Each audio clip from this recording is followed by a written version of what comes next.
അങ്ങനെ അവറാച്ചന്റെ താറാവ് മുഴുവനും ചത്ത്. അമ്മേ, കുട്ടനാട്ടുകാര് പഞ്ചായത്ത് കൂടി ഇരിക്കണോ? ചോദിച്ച സത്യ, ഞങ്ങള് തങ്കത്തിനോട് നാട്ടിലെ കാര്യങ്ങളൊക്കെ പറഞ്ഞോണ്ടിരിക്കുകയായിരുന്നു. ഇവരിപ്പോ ദുബായിക്കാരല്ലേ, ദുബായിക്കാർക്ക് നാട്ടിലുള്ള കാര്യങ്ങളൊക്കെ കേൾക്കാൻ വലിയ ഇഷ്ടമല്ലേ. ഇത് കണ്ടോ ഗോപാലേട്ടാ, തങ്കേച്ചി വരെ നമ്മളെ കളിയാക്കി തുടങ്ങി. അതെ അതെ. അമ്മയുടെ മരുന്ന്. സുന്ദേച്ചി, ഇത് കുറച്ച് ഫ്രൂട്ട്സാ. നീ എന്തിനാ മോളെ ഇതൊക്കെ വാങ്ങി? പുറത്തു പോകുമ്പോ ഞാൻ വാങ്ങിക്കുമായിരുന്നല്ലോ. അതെ, ഫ്രൂട്ട്സ് വാങ്ങിക്കുക എന്നുള്ളത് ഒരു ബുദ്ധിമുട്ടുള്ള കാര്യമല്ല. അത് ഇദ്ദേഹത്തെ കൊണ്ട് കഴിപ്പിക്കുക എന്നുള്ളതാണ് ബുദ്ധിമുട്ട്. തങ്കേച്ചി കഴിക്കില്ലേ?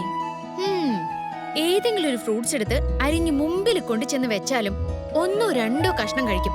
പിന്നെ ആ പാത്രം കട്ടിലിന്റെ അടിയിലേക്ക് ഒരു പോക്കാം.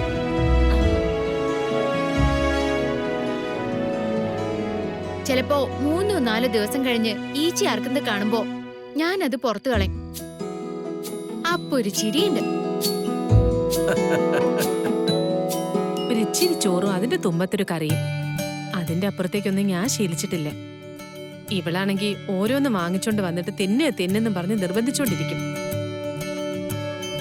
അവൾക്ക് സ്നേഹിക്കാനും നോക്കാനും ഒക്കെ വേറെ ആരെങ്കിലും ഉണ്ടോ തങ്കേച്ചി? മോളെ, ഓഫീസിലെ കാര്യങ്ങളൊക്കെ എങ്ങനെ പോകുന്നു? വൈകി ചെന്നതുകൊണ്ട് വല്ല പ്രശ്നം ഉണ്ടായോ? അയ്യോ തങ്കം, ഞാൻ പറഞ്ഞില്ലായിരുന്നോ കൃഷ്ണയുടെ ഓഫീസിനെ കുറിച്ച്? അവിടെ കൃഷ്ണ ഒരു 10 15 മിനിറ്റ് വൈകി ചെന്നാലും ആരും ചോദിക്കില്ല. അത്രയ്ക്ക് കൊള്ളാവുന്ന കസേരയല്ലേ തങ്കത്തിന്റെ മോളിരിക്കുന്നത്.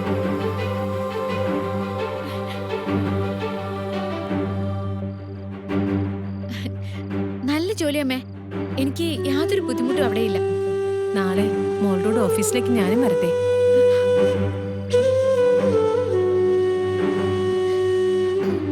എന്തിനാ? ജോലി ചെയ്യുന്ന സ്ഥലം എനിക്കൊന്ന് കാണാലോ. കൂടെ ജോലി ചെയ്യുന്നവരോടൊക്കെ ഒന്ന് സംസാരിക്കുകയും ചെയ്യാം.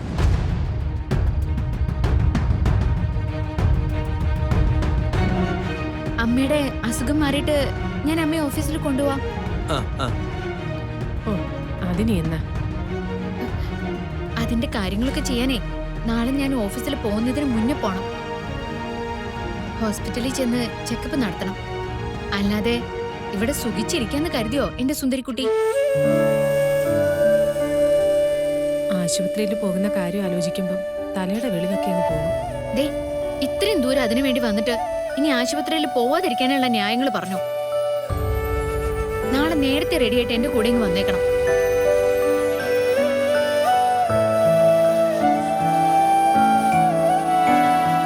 പാവം, ഓഫീസിലെ ജോലിയും എന്റെ കാര്യത്തിന് വേണ്ടിയിട്ടുള്ള ഓട്ടമൊക്കെ ആയിട്ട് വല്ലാതെ തളർന്നു.